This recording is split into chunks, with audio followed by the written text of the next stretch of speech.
नमस्कार, मैं चंदा यादव आपके साथ। आप देख रही हैं जस्ट इंडिया। मुख्यमंत्री मनोहर लाल की अग्निपथ योजना के जरिए सेना में नौकरी लेने वालों के लिए हरियाणा में नौकरियों की बड़ी घोषणा। खुद सुनिए मुख्यमंत्री की क्या है घोषणा। मैं देश के प्रधानमंत्री श्री नरेंद्र मोदी जी और हमारे रक्षा मंत्री श्री राजनाथ सिंह जी को बहुत बहुत धन्यवाद करता हूं कि उन्होंने एक अनूठी योजना अग्निपथ योजना ये शुरू की है।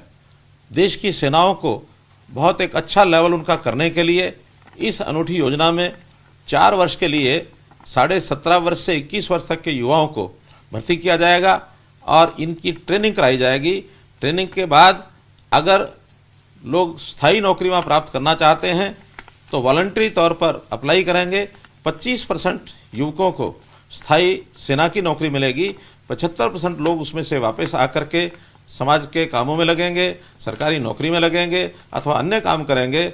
मैं हरियाणा सरकार की ओर से ये विश्वास दिलाता हूँ कि जो 75% ऐसे वीर सैनिक अगर वापस आने के पर सरकारी नौकरी चाहते होंगे तो उनको वरीयता दी जाएगी या अन्य काम करने के लिए भी उनके लिए वरीयता की योजनाएं बनाई जाएंगी। जितने भी अग्निवीर ये भर्ती होंगे इनको अच्छा रेम्युनरेशन एक दिया जाएगा। पहले वर्ष में वार्षिक 4,76,000 रुपया इनको दिया जाएगा, जो बढ़कर के चौथे वर्ष में 6,96,000 रुपये तक होगा। 4 वर्ष में वापस लौटने पर इनको सेवा निधि के रूप में भी लगभग 12 लाख रुपया ये दिया जाएगा। इसके साथ साथ अन्य प्रकार की सुविधाएं, भत्ते, बीमा ये भी उपलब्ध कराया जाएगा और इस प्रकार से इस अनूठी योजना में देश भर के नौजवान ये लाभ उठा सकेंगे। पहले वर्ष में 46,000 युवकों को भर्ती किया जाएगा। आने वाले 90 दिन में इसकी पूरी योजना बन करके और एक कॉम्पिटिटिव तरीके से इनका सिलेक्शन होगा। ये युवक वापस लौटने पर इनमें एक देशभक्ति की भावना होगी, अनुशासन होगा, शारीरिक दक्षता भी प्राप्त करेंगे ताकि आगे अपने जीवन में एक अच्छे नागरिक बन करके देश और प्रदेश की सेवा कर सकेंगे। इस अनूठी योजना के लिए मैं देश के प्रधानमंत्री जी का, देश के रक्षा मंत्री जी का धन्यवाद करता हूं। उनका हरियाणा के गृह एवं स्वास्थ्य मंत्री श्री अनिल विज ने कहा कि भाजपा सरकार नई शिक्षा पर चिंता कर रही है और प्रधानमंत्री श्री नरेंद्र मोदी के नेतृत्व में नई शिक्षा नीति सन 2020 लागू की गई थी, जिसे 2030 तक पूरी तरह लागू करने का लक्ष्य है। मगर हमने हरियाणा में फैसला किया है कि हम हरियाणा में नई शिक्षा नीति को 2025 तक पूरी तरह से लागू कर देंगे। श्री विज मंगलवार को अंबाला छावनी के एसडी कॉलेज के सभागार में वार्षिक पारितोषिक वितरण समारोह में बतौर मुख्य अतिथि संबोधित कर रहे थे। उन्होंने कहा, नई शिक्षा नीति में बहुत बदलाव होना है और विद्यार्थियों को भिन्न भिन्न विषय लेने का अधिकार नई नीति में होगा। उन्होंने कहा कि पहले हम गुलाम थे और अंग्रेजों को केवल ऑफिस का काम करने के लिए क्लर्क चाहिए थे और अंग्रेजों ने हमें केवल यही सिखाया। मगर आज़ादी के 50-60 साल बाद भी यही शिक्षा नीति चलती रही, लेकिन आज पहली बार सरकार ने सोचा कि देश को आगे बढ़ाने के लिए नई शिक्षा चाहिए और इसी वजह से यह नीति बनाई। हरियाणा सरकार नई शिक्षा नीति में कई नए पहलुओं को शामिल कर इस नीति को लागू करेगी और हम दृढ़ निश्चय से एक मजबूत एवं श्रेष्ठ भारत बनाने के लिए हम आगे बढ़ेंगे। वहीं समारोह में गृह मंत्री विज ने कॉलेज के 207 विद्यार्थियों को पुरस्कृत किया एवं कॉलेज गतिविधियों के लिए एसडी कॉलेज प्रबंधन को 20 लाख रुपए देने की घोषणा की। वो भी कर सकता है। बहुत सारे मैं आपको अभी कंफ्यूज नहीं करना चाहता हूँ।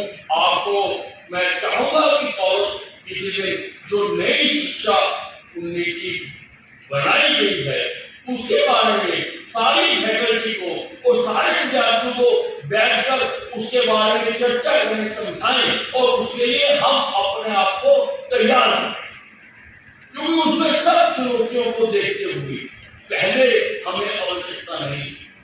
पहले तो हम गुलाम थे, उनको केवल क्लर्क चाहिए थे, जो ABCD और 1 से 10 तक गिनने, उनको केवल वो चाहिए थे। अक्षर ज्ञान कराया जाता था, रट्टालाइजेशन की जाती थी। लेकिन आजादी के 50-60 साल बाद भी वही चलता था। लेकिन आज पहली बार किसी सरकार ने सोचा है कि देश को अगर आगे बढ़ाना है तो देश के लिए नई शिक्षा नीति आना आवश्यक होगा और वो नई शिक्षा नीति लाएगी। मित्रों, हमने हरियाणा में फैसला करा है कि वैसे लक्ष्य 2030 का है, लेकिन हरियाणा में हम नई शिक्षा नीति 2025 तक पूरी तरह से लागू करें। हरियाणा राज्य महिला आयोग की चेयरपर्सन रेणु भाटिया बुधवार को रोहतक दौरे पर पहुंची। इस दौरान उन्होंने वन स्टॉप सेंटर का निरीक्षण किया और महिलाओं को आर्थिक तौर पर मजबूत बनाने पर जोर दिया। बाद में उन्होंने पुलिस और प्रशासन के वरिष्ठ अधिकारियों से भी चर्चा की। भाटिया ने हरियाणा में महिलाओं के प्रति बढ़ते अपराधों पर भी चिंता जताई। बाद में पत्रकारों से बातचीत में हरियाणा राज्य महिला आयोग की चेयरपर्सन ने कहा कि आजकल स्कूल व कॉलेज में पढ़ने वाली छात्र छात्राएं साइबर क्राइम में फंसती जा रही हैं। इन छात्राओं द्वारा सोशल मीडिया पर डाले गए फोटो का दुरुपयोग हो रहा है। वहीं कुछ ऐसे गिरोह भी सक्रिय हैं जो मिस कॉल कर लड़कियों को अपने चंगुल में फंसा रहे हैं। ऐसे में लड़कियों को सावधान रहने की जरूरत है। साथ ही रेणु भाटिया ने कहा कि स्कूल और कॉलेज में पढ़ने वाली छात्राओं को प्रशिक्षण दिए जाने की आवश्यकता है। उन्हें यह बताया जाना जरूरी है कि क्या सावधानी बरतनी जरूरी है। भाटिया ने कार्यस्थल पर महिलाओं के यौन शोषण से जुड़ी जानकारी भी दी। देखिए, वो फंड आज भी लागू है और जहाँ पर आवश्यकता है उनको वो फंड दिया भी गया है। मतलब कई जहाँ पर ज़रूरत थी वहाँ दिया गया। हमारे पास ऐसे भी 1-2 केसेस आए जिन्होंने वो फंड नहीं लिया कि हम अपने आप को उसमें इन्वॉल्व नहीं करना चाहते। तो ऐसा नहीं है वो फंड का यूज़ नहीं हो रहा, फंड यूज़ हो रहा है। कई बार हम इस चीज़ को थोड़ा सा साइलेंट इसलिए रखते हैं क्योंकि जिसके साथ दुर्घटना हुई होती है उसकी बात बाहर ना आए, हम इस चीज़ को साइलेंट भी रखते हैं। देखिए, 1-2 केसेस इस तरह से हो सकते हैं, लेकिन वर्किंग हो रही है। पर हम प्रयास करते हैं, कमीशन प्रयास करता है कि हम इस तरह के किसी भी फॉल्स एलिगेशन वाले केस को हम सपोर्ट ना करें। अभी एसपी साहब से यही बात हो रही थी कि अगर किसी के साथ कोई प्रॉब्लम होती है तो उसकी एफआईआर तुरंत दर्ज की जाए। भले ही वो लड़की गलत निकले तो उसके ऊपर 182 हम बेशक बाद में कर लें, लेकिन तुरंत उसकी सहयोग के लिए, सपोर्ट के लिए हम खड़े रहें। अग्रोहा धाम में पूर्णिमा के पावन पर्व पर भव्य भजन संध्या। महालक्ष्मी जी का 56 भोग व भंडारे के साथ साथ वैश्य समाज के प्रतिनिधियों की एक आवश्यक बैठक अग्रोहा धाम वैश्य समाज के राष्ट्रीय अध्यक्ष बजरंग गर्ग की अध्यक्षता में हुई। इस अवसर पर भारी संख्या में धर्म प्रेमियों ने भाग लिया। अग्रोहा धाम वैश्य समाज के राष्ट्रीय अध्यक्ष बजरंग गर्ग ने उपस्थित प्रतिनिधियों को संबोधित करते हुए कहा कि समाज के सहयोग से करोड़ों रुपए की लागत से अग्रोहा धाम में लगातार विकास कार्य हो रहे हैं। यहाँ तक कि धाम के साथ साथ अग्रोहा के विकास में किसी प्रकार की कमी नहीं आने दी जाएगी। बजरंग गर्ग ने कहा कि हरियाणा सरकार द्वारा अग्रोहा धाम की मांग पर अग्रोहा कॉलेज का नाम महाराजा अग्रसेन गवर्नमेंट कॉलेज अग्रोहा रखने पर खुशी जाहिर करते हुए सराहनीय कदम बताया है। अग्रोहा कॉलेज का नाम महान पुरुष महाराजा अग्रसेन जी के नाम से रखने पर युवाओं को प्रेरणा मिलेगी और युवा महाराजा अग्रसेन जी के आदर्शों पर चलकर राष्ट्र व जनता की ज्यादा से ज्यादा सेवा करेंगे।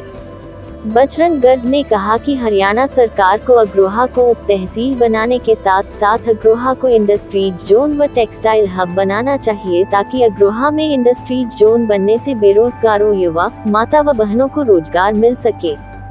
जबकि हरियाणा सरकार की तरफ से अग्रोहा में इंडस्ट्रीज जोन, उप तहसील, रिहायशी व शॉपिंग कम्प्लेक्स बनाने की योजना बनाई हुई है। सरकार द्वारा बनाई हुई योजना को तुरंत प्रभाव से लागू किया जाए।